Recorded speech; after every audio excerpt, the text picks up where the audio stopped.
मित्रों, आज हम बात करेंगे बीएनएस की धारा 2 के सबसेक्शन 34 के ऊपर। 34 में आपको वसीयत की परिभाषा दी गई है। कहता है कि वसीयत किसे कहेंगे। तो वसीयत से कोई वसीयती दस्तावेज अभिप्रेरित है और यह सेक्शन आईपीसी की धारा 31 में वर्णित था, जिससे अब भारतीय न्याय संहिता की धारा 2 के सबसेक्शन 34 में वर्णित किया गया है। उसके बाद महिला किसे कहेंगे, महिला की क्या परिभाषा है। तो महिला से किसी भी आयु की मानव नारी अभिप्रेरित है और इसका मतलब है कि महिला किसी भी आयु की नारी, चाहे जो भी उम्र हो, उसको हम महिला कहेंगे। और यह जो था आईपीसी की धारा सेक्शन 10 में पहले वर्णित था, जो अब भारतीय न्याय संहिता की धारा 2 के सबसेक्शन उपधारा 35 में वर्णित है। उसके बाद सदोष अभिलाभ किसे कहेंगे। सदोष अभिलाभ की परिभाषा आपको सबसेक्शन 36 में दिया गया है। तो सदोष लाभ से विधि विरुद्ध साधनों द्वारा ऐसी संपत्ति का अभिलाभ अभिप्रेत है जिसका अभिलाभ प्राप्त करने वाला व्यक्ति वैध रूप से हकदार न हो।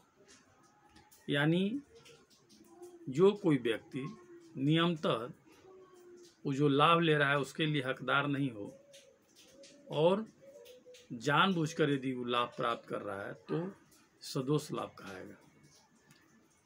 आपको बता दें कि यह आईपीसी की धारा 23 में पहले वर्णित था, जो अब भारतीय न्याय संहिता की धारा 2 के उपधारा 36 में वर्णित है।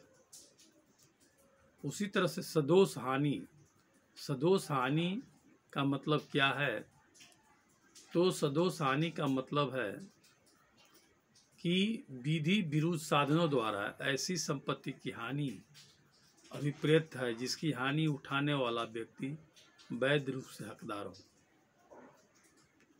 यानी इसमें भी जो हानि जिसको हो रहा है वो कानूनी रूप से हकदार है कि उसे हानि हो रहा है, तो सदोष हानि होगा।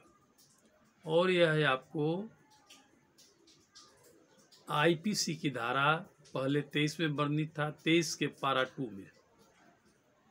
अब आपको बीएनएस की धारा 2 के उपधारा 37 में वर्णित है। उसके बाद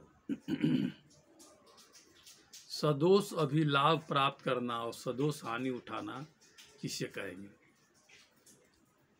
तो यदि कोई व्यक्ति सदोष अभिलाभ प्राप्त करता है तब कहा जाता है जब वह व्यक्ति सदोष रखता है, और तब भी जब वह सदोष अर्जन करता है। उसी तरह से कोई व्यक्ति सदोष हानि उठाता है तब यह कहा जाता है जब उसे किसी संपत्ति से सदोष अलग रखा जाता है या उसे संपत्ति से सदोष वंचित किया जाता है। यानी किसी भी संपत्ति का आय होगा, अभिलाभ होगा, उसे सदोष रखा जाता है दोष के साथ, या जिसको हानि हो रहा है उसको दोष के साथ हानि किया जाता है। तो यह सदोष अभिलाभ प्राप्त करना और सदोष हानि उठाना हो गया। और ये आपको जो है बीएनएस की धारा 2 के उपधारा 38 में वर्णित है, जो पहले आपको आईपीसी की धारा 23 में वर्णित था। उसके बाद भारतीय न्याय संहिता की धारा 39 जो धारा 2 के उपधारा 39 है, उसमें कहता है कि उन शब्दों और पदों के जो इसमें प्रयुक्त है और इस संहिता में परिभाषित नहीं है, किंतु सूचना प्रौद्योगिकी अधिनियम 2002 का 21 और भारतीय नागरिक सुरक्षा संहिता 2023 में परिभाषित है, वही अर्थ होंगे जो क्रमशः उस अधिनियम और संहिता में उनके हैं। और यह जो था पहले आईपीसी की धारा सेक्शन 29 में ये वर्णित था, जो अब आपको भारतीय न्याय संहिता की धारा